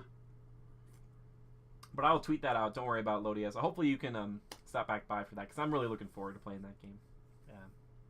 Yeah, I really want to get into it. There just wasn't time. There wasn't time, and unfortunately, a little behind the curtains for everybody. Behind the curtain. A lot of the games that I picked to play are the ones, obviously, that I am the most interested in, but also the ones that do have the potential to be sought out more. And Divinity Original Sin 2, while being an excellent game, doesn't have the notoriety of almost every other game on the list that came out. I know you could probably make a case for some of them for sure, but just as the channel, as I want to foster the channel and have it grow, I do have to kind of pick and choose my battles. And sometimes it comes down to money, and sometimes it comes down to popularity. And obviously, I want to just play the games that I want to play. And eventually, hopefully, we'll get to a place where that's all I can do. Like, we have enough people watching us. We have enough money coming in on Patreon. It doesn't matter what game I play. But that is definitely a consideration. And it sucks because it was like between that and Horizon, and I had a PlayStation 4, so it's like I had to buy a Switch and Zelda. So it just wasn't feasible at the time. So I'm sorry that I didn't get to review that and Super Mario Odyssey and play those games as much for you guys. I apologize. It sucks. But hopefully in the future we won't have to worry about that as much. We're slowly growing thanks to you guys. Thank you for sharing and stuff. Thanks for the people who sub here and the people who are donating to us on Patreon. That's huge. Seriously, it's helping us in a lot of big ways. But as we continue to grow, hopefully this will just become my full-time job, and then I can just I can play every game. You'd be like, hey, Jimmy, you should play this game. I'd be like, yeah, I can stream that for 10 hours today. So thank you for your patience, and I appreciate you guys understanding that I'm only one man. Also, there's the movie reviews and stuff too. It's like that's another thing. Like it just kind of really eats up a few days where I'm just like focusing on that. So yeah, which getting a movie review up like the night of is tough, but fun, but tough. So that's why no PS2. Yeah, I'm sorry, Missile Mage. That's one of the reasons. Yeah. Could maybe stream more Jackbox sometime. That's good for viewers. Totally, that's probably a good idea. I know a lot of popular streamers do that, and I gotta look into that. That was another thing too. That's another thing I would like to play and do some more of in 2018. So, thank you guys. I hope you enjoyed this top 10 list of mine. A little bit different than what I did last year. I'll probably put this up on YouTube, so if you guys missed this, it'll be over there eventually in some form. It's just gonna be this video, pretty much. Yeah, thank you guys. I really do want to know what your favorites are. Can you guys give me your top threes? If you don't have a top three, maybe just your number one, or just one that you really loved. Or if you're like 2017's the past, Jimmy, no more talking about the past. If you want to talk about 2018, I do want to hear about like what people are the most excited for. Sounds like there's a lot. Obviously, God of War just got a release date. Red Dead Redemption 2 is on the horizon potentially. I know they pushed Anthem back, but that's okay. Let it cook. Kingdom Hearts 3, Dragon Quest 11, Darksiders 3 for me. Like, it's going to be just like a linear, kind of beat 'em up, but I'm going to love it just because I love Darksiders. And it's one step closer to my total dream of Darksiders 3, or Darksiders 5, I guess now. But, yeah. And one of the best things I did this year was go to PAX West and talk to some of the developers for that game. I don't think they listened to my criticisms, but it was cool to talk to them all the same. It was nice to just hold them at mic point. No, I didn't interview them. But one thing I'm hoping to do soon though is for anybody who saw Battle Chasers this year. Battle Chasers, I guess, could be on this list. I probably should have put it on there. Battle Chasers is a great game. It's just taken a lot longer than I thought, and I love it. It looks really good. It's kind of grindy, and there's kind of some pretty big spikes in difficulty, so sometimes you really have to just sit there and grind it out and fight stuff, just RPG style.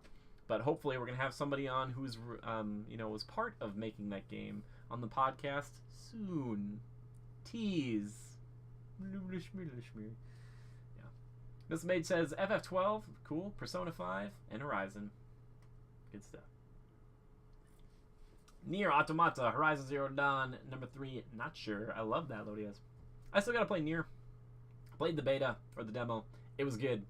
But that was just one that kind of like it fell prey, to some of the other big games on here, and it kind of came down to like playing. It was like Yakuza, Nier, or Persona 5, and Persona 5 I was just like, I just gravitated towards it so much.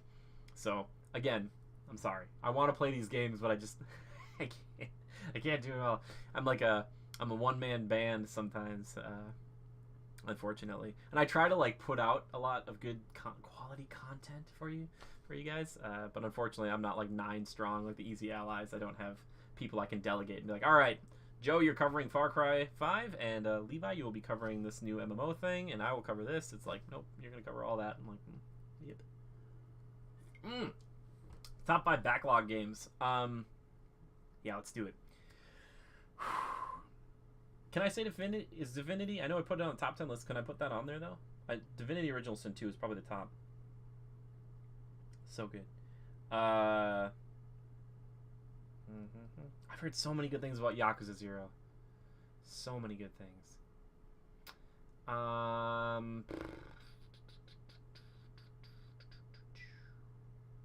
Maybe Nier? Yeah. In playthrough 3 now, and things are really kicking off. Yeah, that's the weird thing about Nier. Like, you play through it multiple times, but it's different. That was another. I was like, what? It's confusing. Let's look at my games here. Is there any here that I've kind of neglected? I don't think so. I've been pretty good about this. I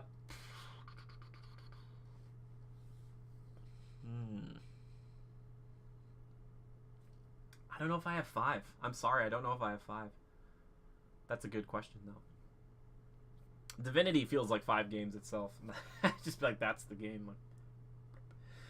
Yeah, because I've beaten all these other ones. Feels good. Feels #good, man. Which is nice because open world games, like, I beat the main story, and everything else is just kind of like, oh, that's added on. That's nice. It's kind of like my own DLC I gave to myself, as opposed to feeling like I have to do all of that to finish the game. So, okay, Lodias, that's confusing, but all right. It didn't make sense to me either until now that he played it. Okay, gotcha. Makes sense. Yeah. My other problem, too, guys, is that I do occasionally indulge in Heroes of the Storm. It's a MOBA, it's a time sink, and it's just like an MMO, basically, but I still really enjoy that game. It's fun. It's all about the people you play with, though, because some people you play with, and it's horrible. I probably have a top 10 backlog games. Yeah, totally. That's the nice thing about this, Miss May, just because this is like a part-time job, is that I get to play a lot of those backlog games here, and be like, we're just going to play this. So, which is great because you guys are so understanding, because it's not like you just want to watch me just play shooters or whatever. So, thinking of it like 3 episodes, 20 hours long. Okay, gotcha. Yeah, I think those are the few big games that are backlog. I just don't have them, because like if I bought them, I'd be like, oh yeah, I really gotta play these games. But Divinity is definitely up there. I thought there was like another computer game. I'm still working on XCOM 2. Which is usually what we play here on Thursdays, or we play Civilization 6. It's like our Firaxis Day, and we'll just play it forever. But those games are still on that list. Civilization 6 is like a game, and they just put out, there's like a big update coming out, or a big DLC thing. That game, man, it's so good. Civilization 6 it's very good. Yeah, I think those are all the ones. Maybe Marvel vs. Capcom Infinite. I would like to try it out. It's just that the art style, man, what the heck were they thinking? I don't even get it. It looks like so flippin' weird. It's like, God. Like, guys, just take what you did in the last game and just keep with it. Don't, like, make them look kind of realistic. Again, talking, like, with Mario and the video part of the video game. If the video part of your video game has issues, a lot of people, they're seeing your game before they touch the game. And unless they're really brought in on what the game is actually playing like, you're going to lose a lot of people. People are not going to be happy. So, I bug you about games all the time, but you're understanding that I'm just teasing. Oh, no, I totally know. Yeah, I know. Ugh, Miss Mage. I know. I've been away from the keyboard because I've been getting ready for school. That's why silence agreements. Anna, welcome back. Anna, I've missed you. Anna, everybody thank our mod here. She doesn't... Thankfully, we have such, civil people in our chat. We don't have to worry about her having to use the sword, But she could if she wanted to. Also, I guess this was probably a good time as any. I did announce on Twitter today that I will be in the Anaheim area in March from kind of like the 21st, 22nd, 23rd. I'll be there a little bit before and after, but those are the days I'll be kind of free. So if you guys are there for the Easy Allies meetup, they're actually meeting up, I believe, the 18th is when they're doing their show. It's on a Sunday. Kind of sucks because kind of planned the trip to be there on their anniversary. However, it's one less trip I have to make into LA or Los Angeles. So if you're going to be there at that time, you want to meet up with me at downtown Disney or somewhere just in that little area of Anaheim, please let me know. You can tweet at me. We'll kind of provide more details as we're going forward. But hopefully I can see a lot of you guys there. I'd really love to do a Critical Reviews meetup. I'll probably be wearing a shirt. We're working on our shirts and stuff right now, so hopefully wait to see merchandise eventually show up. But yeah, if you're going to be there during that time, hit me up. Let's go on some rides or go eat some food somewhere. That sounds great. Yeah. Wish I could make March, but I hope you all have fun. I'm good at that timing. Yeah, I know. We planned it. I didn't know, like, you know, you want to plan out your flights and all your stuff like 2 months ahead usually, and we got to that point and I was like, guys, do we have like a date here? Like, if I was planning something like this personally, I would tell you guys like months in advance, and it's harder for them to kind of get a spot because Los Angeles is a tougher place to, you know, get like a venue and all that jazz. But I would have been planning this out for a long time because I wouldn't want people to fly in and potentially miss it and be sad, especially if you guys are the ones who are like paying for me to do it. Just a thought. But I'm excited to hopefully meet up with some of the allies if I can, and you guys too. So, yeah. I mean, you mentioned it as I sent the message log.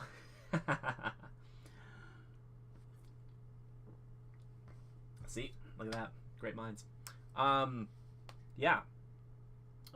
Anna, you playing any games? I know you're busy, lady. Anna, we got stuff we got to talk about. That Easy A burn, but yeah, it's not a burn. Yeah, I don't want like the people at Easy A to be like, oh my gosh, she hates us. I love you guys. I give you money all the time. Like, you know, I want to support you. It just sucks that I can't be there for your show, and that's okay. It's one less trip. Like I said, I have to make into Los Angeles, which Uber drivers hate doing. So it's fine. I'm hoping that we can meet some of those guys. Maybe Jones will come down to Disneyland for the day or something. We can hang out on some rides. Actually, honestly, in a lot of ways, I'd prefer that because, you know, when you go to the meetup last year, you know, you kind of, I'm more forceful, and not everybody's like me. So I kind of walk up to people in a group, and I'd see, like, you know, Ben or somebody, like, hey, buddy, you know, like, you know, I'm gonna make my presence known. So, yeah, that was a lot of fun, but it's gonna be a little bit different this year. That's totally fine. It's okay. And that just means that the people who get to go to the show get a little more time with the allies, because I won't be forcing my way in there. I have an Easy A shirt, need a CR shirt. FF13 on PS4 this year, please. Yeah, man. Well, the shirts are coming. We're thinking shirts, sweatshirts, hats to start. I kind of looked at the spreadshirt layout for a lot of the Easy A designs, and I like a lot of those. So I'm hoping to have a sweatshirt, and we have t-shirts right now. I only have 3 in circulation for Critical Reviews right now, but it's part of the entourage that I had at PAX West, and thankfully they will be with me when I show up in California. So the group continues, and hopefully more and more shirts will get out there. All I want is a Critical Reviews Korean barbecue. If I get that, I can die happy. Simon, we just need to find one around like the Anaheim area. Just avoid Los Angeles like the plague. I remember going to Easy A's, but I actually only went for you. Aww. And I remember, like, I was like, yeah, I loved meeting you because I was like, man, this is a good person. I could tell. I could sense it. So, yeah. Critical Reviews sweatshirt. Me want too. I'll start wearing these things. You guys will be like, what? And I'll be like, check it out on Spreadshirt. Is that the best one? Does anybody use any of these sites? Do they recommend one or the other? SoCal. Yeah, SoCal, baby. Give me that SoCal. Give me that Anaheim. Let me avoid that Los Angeles. It's just so flippin' expensive. Oh, goodness. Hollywood is so depressing. Go to Hollywood Studios and Disney World. It's much better. Is it an echo? Where's the echo? Is it because I was saying it a bunch? Are we good? Echo?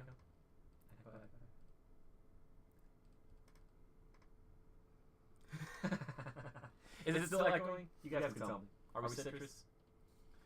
None of you would survive Ghetto LA. Mike, you sound far away. How about now? Is this better? If I hold it like this, like a lounge singer? Still echo, huh? Hold on a sec.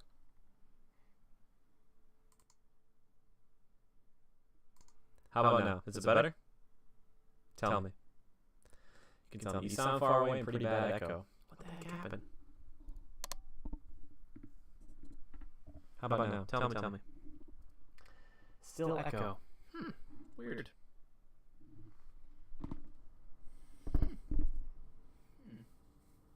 This is like a stage mic. One second.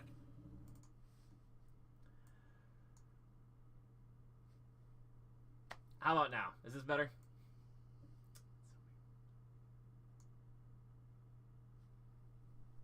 This will probably be better now. Let me know.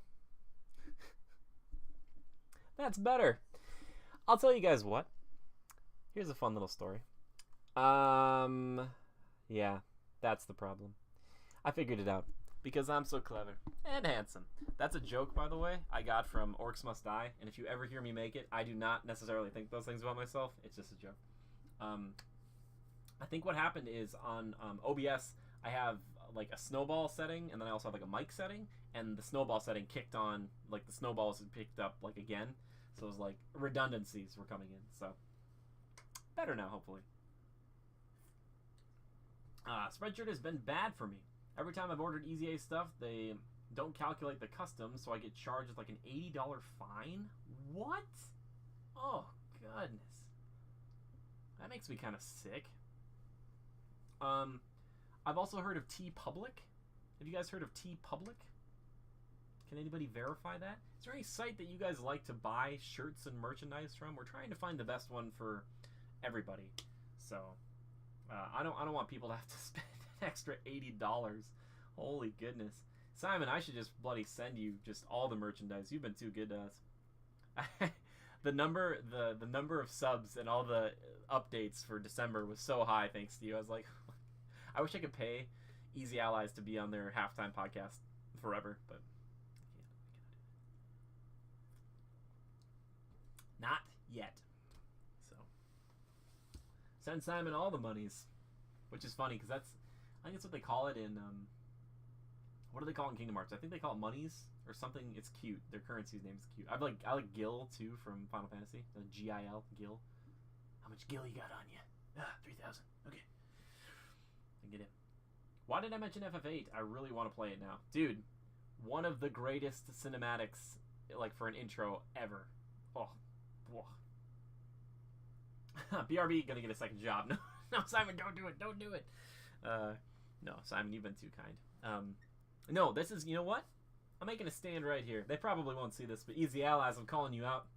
We're going to collaborate. I want to. Let's do something together, baby. I want to do it. Yeah, we are much, much smaller than you guys are. Have you guys seen their numbers? They're doing so well. Their subscriber numbers just keep going up. Congratulations to them. But I am somebody who's sitting, I'm knocking on Jones's door, as it were. Come on, Jones, let's do it. Collaborate. I don't care how we do it. I will fly out there as many times as I have to, which might be a lot kind of expensive. Yeah, but it's one of these days. Hopefully we can. I just, that's my dream, you know, because the reason Critical Reviews exists in the first place is because of game trailers. I look back at when, I remember one of the first times Jones read off one of the things I sent in. It was for Final Fantasy 13, for 15, and I remember because they did like community feedback, you know, and I remember hearing him read it off, and I was like, wow, that was so cool. Like he read my paragraph, and it was cool enough to get picked and all this stuff, and they did it a few more times. I'm like, man, this is so cool. These guys are so cool. And by the time I was interested in kind of getting involved with that, it was like Game Trailers would shut down, and I was like, crap, and now they're doing their, you know, Easy Allies, and they can't really hire people on. So I was like, all right, I'm gonna do my own thing, and maybe, you know, kind of, you know, notice me senpai eventually. So yeah, that's what I've been doing, because a lot of people talk about doing this sort of thing, but I'm a guy who, when I say something, I mean it, and this is how I'll back it up. I'll back it up. So, all right, what do we say? The first 10 hours of F8 is like the best 10 hours of any video game ever. Oh, the school, the attack, the ballroom scene, damn perfect. I also want D&D so much.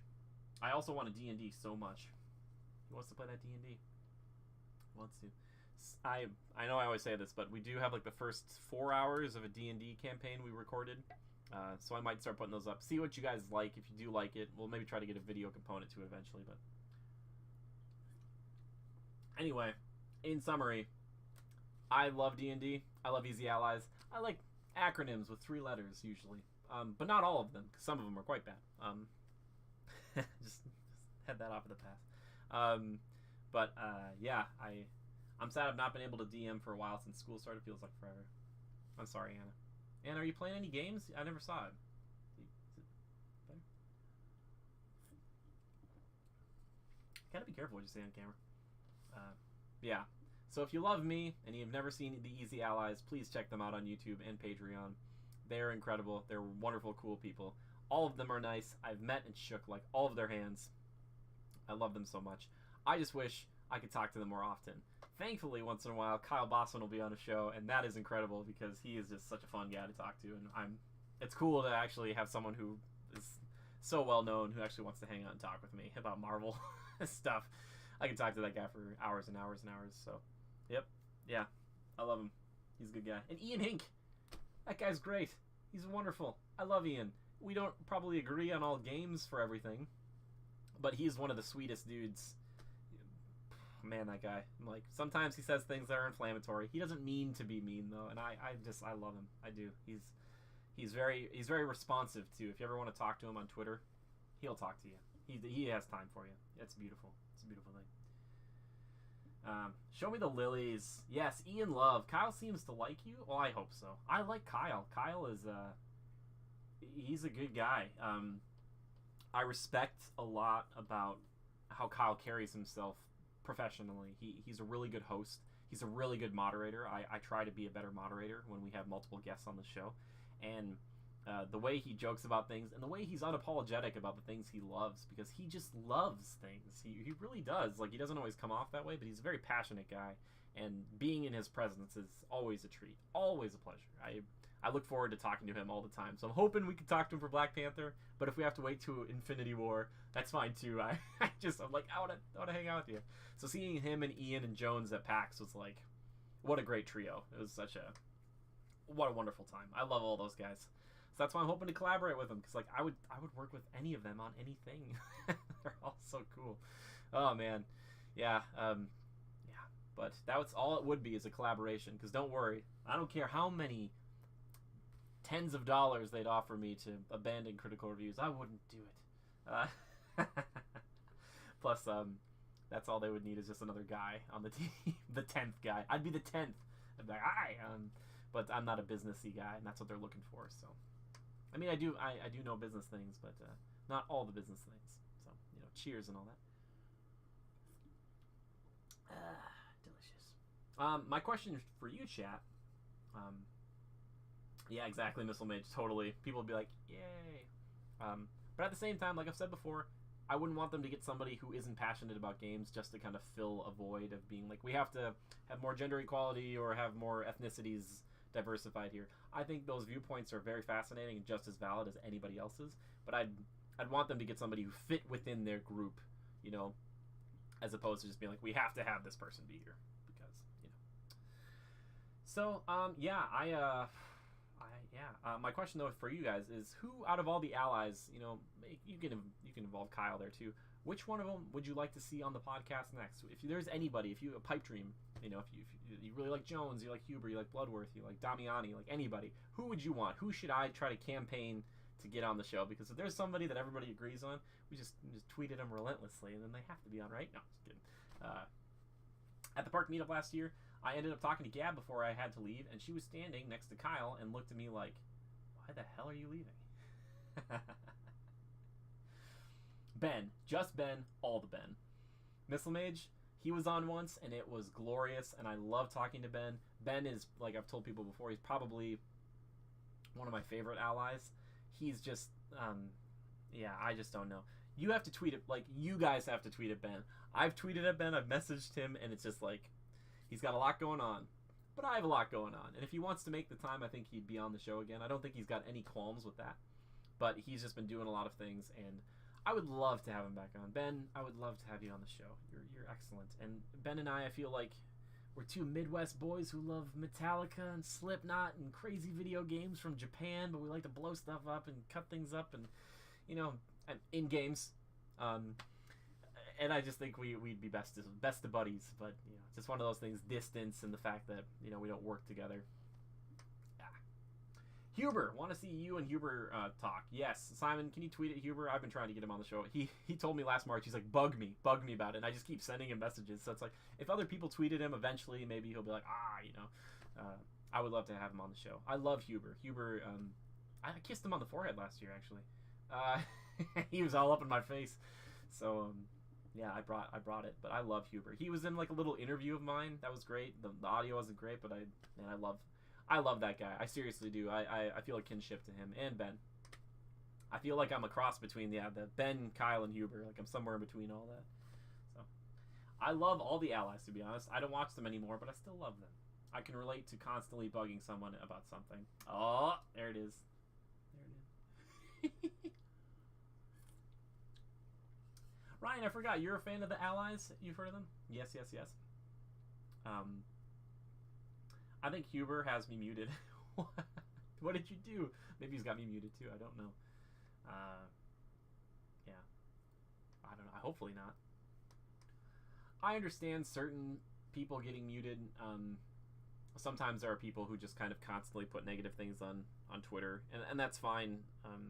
That should be there for them if they want to use that. But then it's also, I think, if your own personal self-interest, kind of to say like, you know what, I don't want Twitter to be just like have like 5 friends on there who constantly swear and go crazy, and it can be a little daunting. So yeah, Twitter, like every other tool, can either be a sword to attack and cut down the problems in your life, or it can accidentally be used against you. So I try not to put negative stuff on Twitter unless it's constructive. Exactly, like constructive criticism. That's what I try to do. And obviously a lot of the stuff we put on there is pretty light, like, for the actual official account, and then my own personal account, I don't tweet out, like, stuff. Except, I was thinking about this today. What if I'm saying by 2030, I'm going to make a bold prediction here, Mr. and Mr. Smith, or Mrs. and Mrs. Smith. It's going to be a thing. We're going to start to see same gender couples in action movies, and I'm all about it. That's just a guess. Go for it. That's what I say.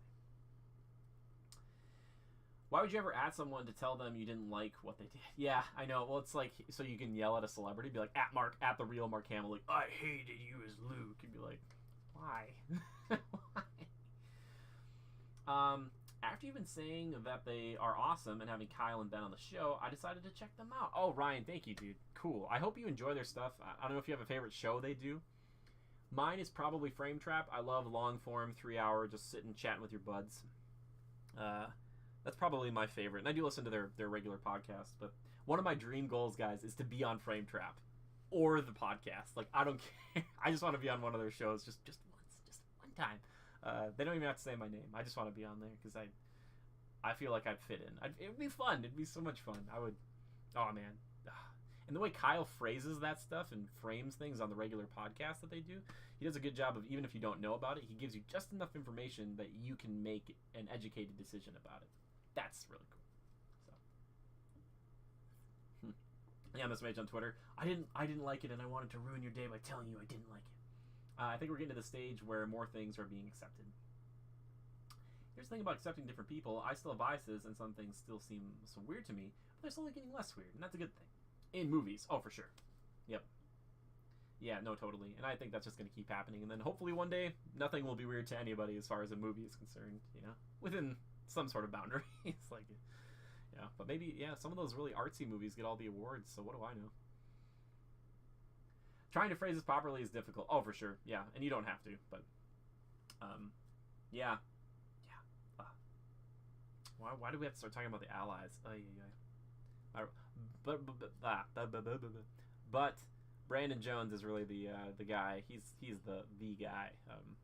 He's the role model. He's like the guy I try to be a little bit, and I am still myself. But the guy is doing he does the voice work, he does the editing, he does so much stuff, and he's kind of the figurehead of the whole thing. So I want to be the Brandon Jones of us, obviously.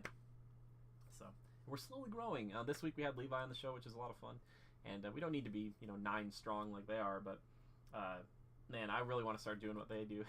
They get to travel for work and all that stuff. Like, that's so cool. Mm. Ah, delicious. My Coke is getting warmer and warmer. So good. So delicious. Mm-hmm. So I'm hearing Ben and Huber are the two you guys want on the show, though. All right. I'll do my best. I'll do my best. We'll see. We'll see. Because, again, they're really busy, but then again, so am I. And you make, everybody has time. I think people forget that. People could make time for anything they wanted to do. It's just that they think in their brains that they don't. So, like, they're like, I just don't have it. You do. You just have to, just restructure things a little bit. Obviously, you can't have, like, 4 or 5 full-time jobs, but you can make time for 2 hours to talk to somebody. Or you can make time for a game that you might not think you have time for. You just put an hour aside once a week, just 1 hour, and you'll eventually get through it. It might take a while, but you can make time for anything. So keep that in mind, moving forward. And the thing you should probably make time for the most, want to get like crazy here, for your friends or family, the people you care about the most, because those are the things that aren't going to be there forever. So just remember that. Like, games, in a weird way, are kind of eternal. Some online games, I guess, kind of die off, but there's always a way to play these games. But there's not always time to be with your family and friends, so also make time for that. Yeah, good balance. Balance is good. Priorities. Things. Stuff. Oh, yeah. It's getting weird at the end here. I don't know why these polar bears are endorsing Coca-Cola. They always have. But what is it, Lily? Look at how cute she is. She's made the bed her own. She's like, I've done it. Hi. Can I see some lilies in the chat, please? Ugh. I love my dogs. I do. I'm a lucky guy. All right, everybody. We should probably wrap it up here. Thank you so much for stopping by for my top 10 of games of 2017. I probably should have put that in the title. I'm sure that I will for YouTube. But thank you guys for hanging out with me here today. I want everyone to, if you guys have a last question or whatever else. Fun fact, Jimmy's bed is very comfy. Oh, Simon. Which reminds me, thank you to both Simon and Missile Mage here, and everybody else in Lodiaz for being subs. I really appreciate it. Yeah, I know Missile Mage basically gifted a bunch of subs to a bunch of people, so thank you for that. Love and respect to you too, Lodiaz. If everybody has one last question you want to ask, please feel free to do so now. Again, we're doing it, it's a little shorter today because tomorrow I'll be back for some Monster Hunter World. It's going to be a long flipping stream. We're starting at like 2 p.m. Central Standard Time. Anna, I hope you can show up. We might need your moderating skills. We need a sword. Yeah, it's going to be so much fun. I'm really looking forward to it. So yeah, Simon spent $500 on an ad. Yeah, that's incredible. Like, thank you, Simon. I will always be... My heart, like, almost exploded when I watched that video. I will not forget that anytime soon. Thank you. That was probably one of the greatest moments of 2017, for sure. He's a sub, all right. But I'm trying to think about how I'm going to do dinner tomorrow, because I kind of want to just, like, eat and keep playing. We'll see. But, yeah. Stop back by tomorrow. There's a chance I might be streaming it Saturday, maybe. Saturday might be a little bit busy with other family stuff, but then Sunday... perhaps again, I will keep you guys involved and stuff. And there's always a chance we could bleed into doing it on Monday too, instead of Cuphead, or maybe even next Thursday. I don't know. We'll just see. We'll just kind of play it by ear. You're a GM. You're not allowed to be a sub. Yeah. Any other last questions here? Anybody? But yeah, Monster Hunter. That's our biggest game coming up. And then looks like in March. There's some other huge games coming up. Sea of Thieves, and why can't I remember the other one? Far Cry 5. Oh man, I don't even know what to do with those two games.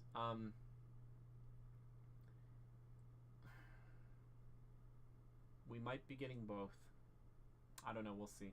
I really want to play Far Cry 5 with Joe because I think that's a game he would really, really like, and I think it's another game that kind of brings him into something he's familiar with, but puts him into a new situation. Kind of like Destiny did, where it's like, yeah, it's a first-person shooter, but it's like space.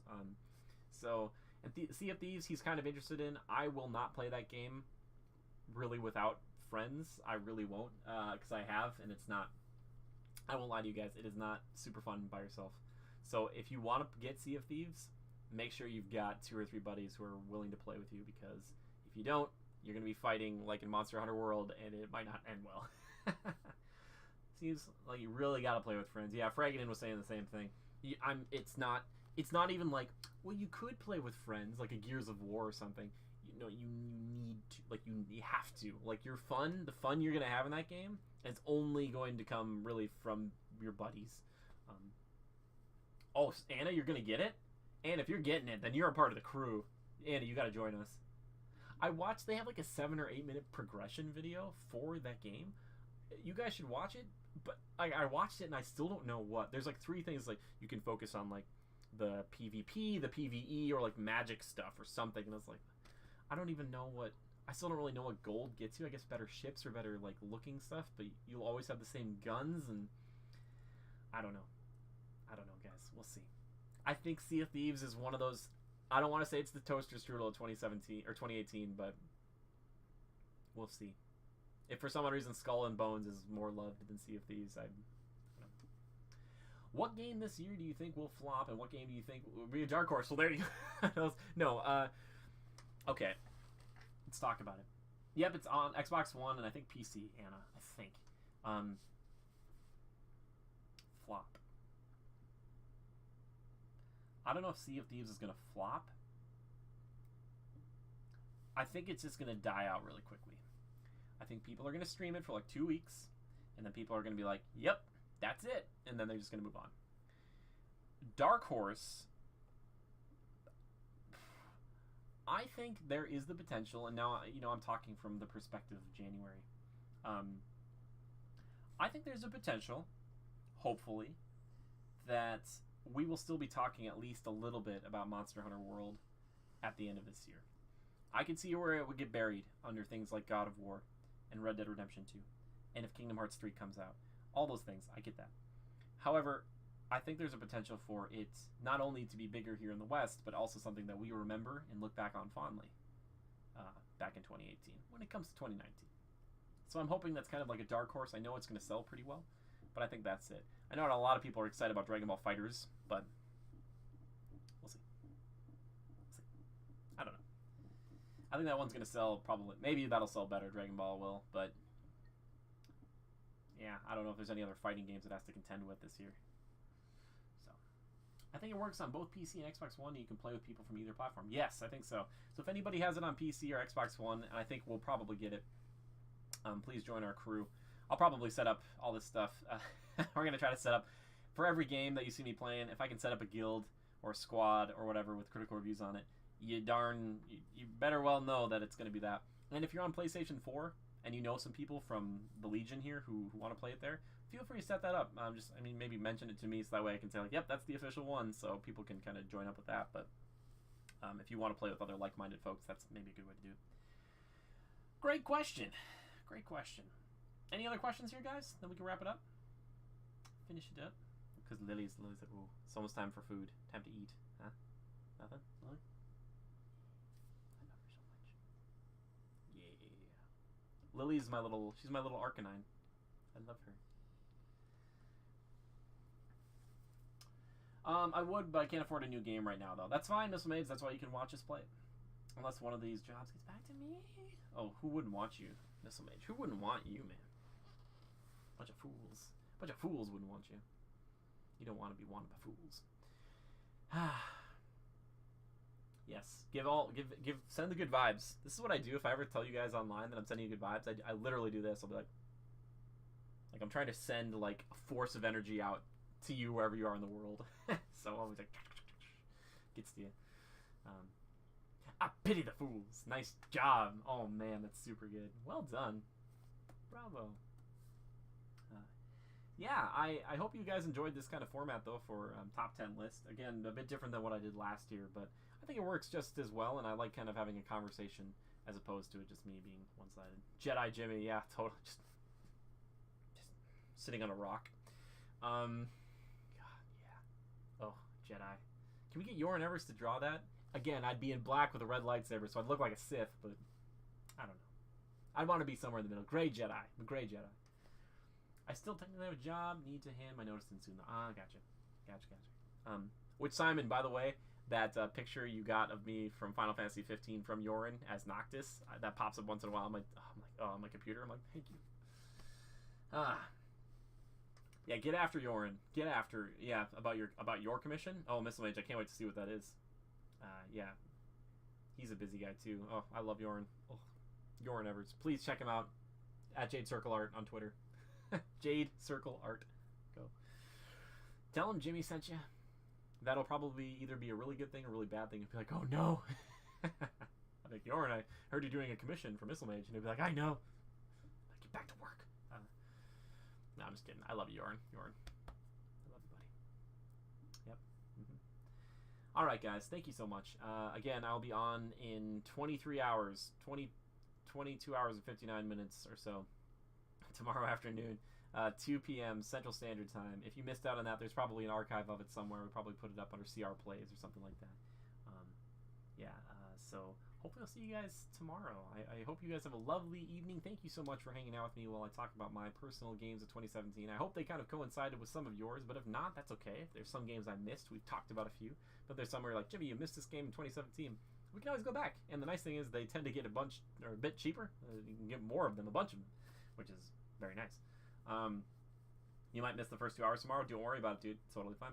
Not for you tomorrow. Have work on Saturday. Oh, I'm sorry, Simon.